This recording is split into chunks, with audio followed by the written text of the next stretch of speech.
Ganitong klase ng tools ang kailangan nyo sa mga sasakyan nyo.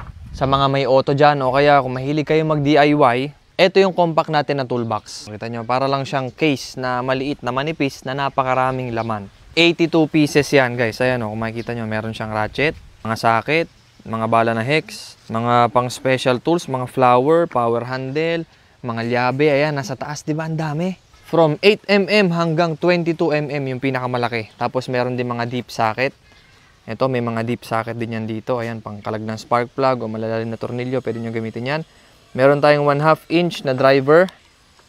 Ratchet. Tapos ito naman, 1/4. Pang maliliit. See? Ratchet din yan. Drivers, kompletong-kompleto. Tingnan nyo naman. Oh. Socket din from 14 hanggang 32mm. Yung pinakamalaki. Good investment na meron kayo nito guys. Especially kung maglo-long ride kayo. Essential talaga to sa kotse kasi meron mga toolbox na malalaki at masyado namang maliliit. Ito yung pinakang saktong-sakto lang.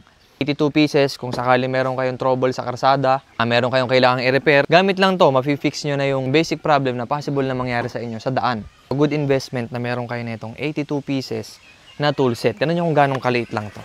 Sara natin ha. Ganyan lang siya.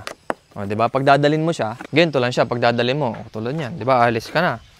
Magta-travel ka, napakaliit lang. Lagay mo sa compartment, sa trunk, 'di ba? Goods na goods, mag-fit talaga siya. Napaka-compact niya pero siksik sa laman. Tingnan niyo laman. Woo! Napakarami niyan. 82 pieces, may maliit, may malaking socket. Sari-sari, almost kompleto na pero napaka-compact. Gantong kaliit lang oh. Bo. Pwede mong bitbitin kahit saan.